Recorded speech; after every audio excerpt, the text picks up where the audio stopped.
Hello friends, जय हिंद। तो friends, जैसा कि आप सभी को पता है कि आज 19 दिसंबर हो चुका है। आपका एसएससी जीडी का एग्जाम 4 फरवरी से होने वाला है। एग्जैक्ट यानी जो एग्जैक्ट डेटा बताया जाए तो 45 दिन केवल आपका जो है एसएससी जीडी एग्जाम के लिए बचा है। तो आपको 45 दिनों में क्या करना चाहिए, क्या नहीं करना चाहिए, ये बातों को आपको जरूर इस वीडियो के माध्यम से समझना चाहिए और सुनना चाहिए। यदि आप इसकी आज की इस वीडियो को देखने के बाद आप इस चीज को फॉलो करिएगा तो पक्का 10 दिन के बाद आपका जो आपको जो है बेहतर रिजल्ट आपको मिलेगा। 10 दिन के बाद, ऐसे तो आपको 45 दिन है, लेकिन आपका जो है डे बाय डे इंप्रूव होगा ही होगा। तो देखिए, एसएससी जीडी के तमाम छात्र तैयारी कर रहे हैं। कट ऑफ आपको पता ही है, यूपी बिहार में कितना छात्रों का कट ऑफ जा रहा है। 135 नंबर लाने के बाद भी उनका सिलेक्शन नहीं हो रहा है 160 में। तो आपको जो है 140 रो स्कोर लाना है। तो आपको इस वीडियो को फुल देखना है। देखिए, सबसे पहले एसएससी जीडी में जो है आपको 1 घंटा का समय मिलेगा। 1 घंटा में आपको 80 क्वेश्चंस करना होगा। CBT computer based test exam होगा। 60 मिनट में आपको 80 क्वेश्चंस करना होगा। 80 क्वेश्चन में से किस सब्जेक्ट से कितना क्वेश्चंस रहेगा? 20 नंबर का मैथ रहेगा 20 क्वेश्चन, 20 नंबर का इंग्लिश रहेगा या तो हिंदी रहेगा। आपको इंग्लिश लेना है तो इंग्लिश ले सकते हैं, हिंदी लेना है तो हिंदी ले सकते हैं। ठीक है, यहाँ पर आपको ऑप्शन मिलेगा। रीजनिंग 20 नंबर कंपलसरी है, 20 नंबर जो है जीके जीएस कंपलसरी है। तो आपको 80 नंबर का एग्जाम होगा जिसमें आपका 1/8 निगेटिव हुआ। तो पहले 1/4 हुआ करता था, लेकिन अब 1/8 हो गया है। तो आप तुक्का लगा सकते हैं, जो 60% 70% चांस लगेगा तो उसको आप लगा सकते हैं, क्योंकि 1/8 निगेटिव है। यहाँ पर आपको जो है बेनिफिट मिल जाएगा, कोई ज्यादा डरने वाली बात नहीं है। 1/4 निगेटिव वाला में थोड़ा सा डर होता है, क्योंकि 4 क्वेश्चन गलत हुआ तो आपका एक सही क्वेश्चन का मार्क्स कट जाएगा। अब 8 क्वेश्चन मारिएगा तो मान लीजिए कि एक क्वेश्चन भी उसमें से 8 क्वेश्चन सपोज दैट मान लीजिए आपको नहीं आ रहा है, उसमें से एक क्वेश्चन नहीं आ रहा है ना, एक क्वेश्चन आपका भी सही हो गया ना, उसके बाद आपका जो है अंक प्लस ही होगा। ज्यादातर ऐसे निगेटिव लेने का प्रयास नहीं करना है, लेकिन आपको यहाँ पर 1/8 है। तो आप लास्ट में जो है आप मान लीजिए कि 60 क्वेश्चन बना लिए, उसके बाद लग रहा है कि बिना आप तो निगेटिव लिए तो बनेगा काम नहीं, 60 दूनी का 120 पे तो मेरिट बनेगा नहीं।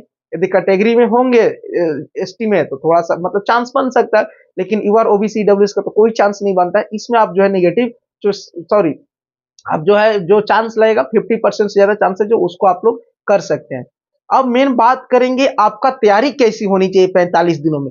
देखिए, या देखिए, दो कैटेगरी के छात्र होंगे। एक बिगिनर होंगे, यानी एसएससी जीडी का तैयारी स्टार्ट ही किए होंगे 1-2 महीना 3 महीना पहले। एक ऐसा स्टूडेंट होंगे जो रिपीटर होंगे, पिछले बार कुछ नंबरों से फेल कर गए थे या कुछ नंबरों से इस बार मेरिट आउट हो चुके हैं। जो छात्र 1 साल से ज्यादा, 1 साल पहले से एसएसजीडी का तैयारी कर रहे हैं या 6 महीना पहले उनका सिलेबस कंप्लीट हो गया है, तो आपको जो है रिवीजन करने की कोई जरूरत नहीं है। आपको केवल मॉक टेस्ट देना चाहिए। पर डे 2 मॉक टेस्ट दीजिए और दोनों मॉक टेस्ट का एनालिसिस करिए।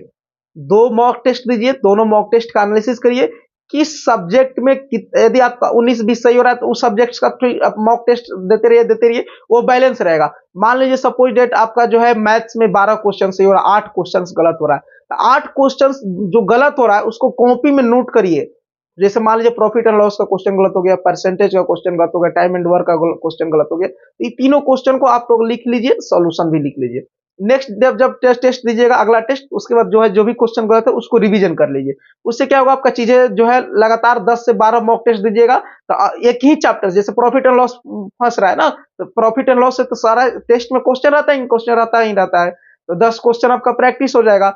ये आपका जो है, यदि आपको एसएससी जीडी में आपको 140 रो स्कोर प्लस करना है तो आपको अभी से ही मॉक टेस्ट लगाना है। तो अब बोलेगा कि मॉक टेस्ट कहां से लगाएं, तो अलग अलग टेक्स्ट बुक है, टेक्स्ट बुक से आप लोग जो है मोर देन एनफ है। टेक्स्ट बुक है, आप लोग मॉक दीजिए, 2 मॉक 2 घंटा, उससे आपका टाइमिंग मैनेजमेंट भी बैलेंस होगा और जो है आपका जो गलत होगा उसको एनालिसिस कर जाएगा। टेक्स्ट बुक का जैसे ही आप सबमिट करिएगा टेस्ट, तो उसके नीचे एनालिसिस आ जाता है, तो उस एनालिसिस को आप लोग करके बेहतर ढंग से अपना तैयारी कर सकते हैं।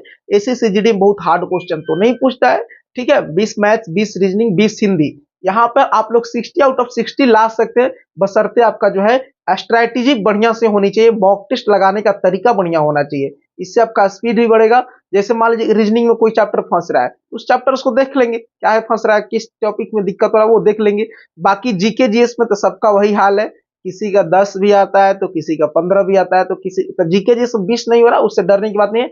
लेकिन मैथ्स, रीजनिंग, हिंदी में जो है आपको 100% एक्यूरेसी के साथ इसमें आपका स्कोर लाना ही होगा।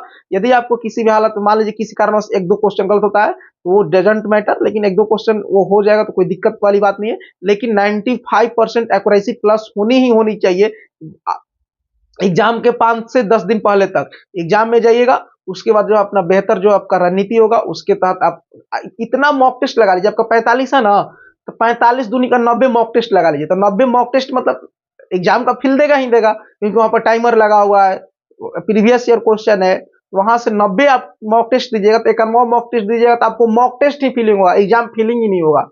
ठीक है, इस बात को आपको ध्यान देना चाहिए। आप अपने एसएससी जीडी के लिए आप अभी से मॉक टेस्ट पर डे लगाइए। आपका मान लीजिए आज 100 नंबर आ रहा है, तो कल प्रयास करिए कि 102 नंबर आए, उससे भी ज्यादा आए। डे बाय डे इंप्रूव होगा। एक दिन ऐसा भी होगा कि 140 प्लस स्कोर आ जाएगा। आफ्टर नॉर्मलाइजेशन 150 प्लस हो जाएगा, तो आपका जो है एसएससी जीडी द्वारा बेहतर पोस्ट मिल सकता है। आई होप आपको इस वीडियो के माध्यम से सब कुछ क्लियर हो गया होगा। Thank you. जय हिंद, जय भारत।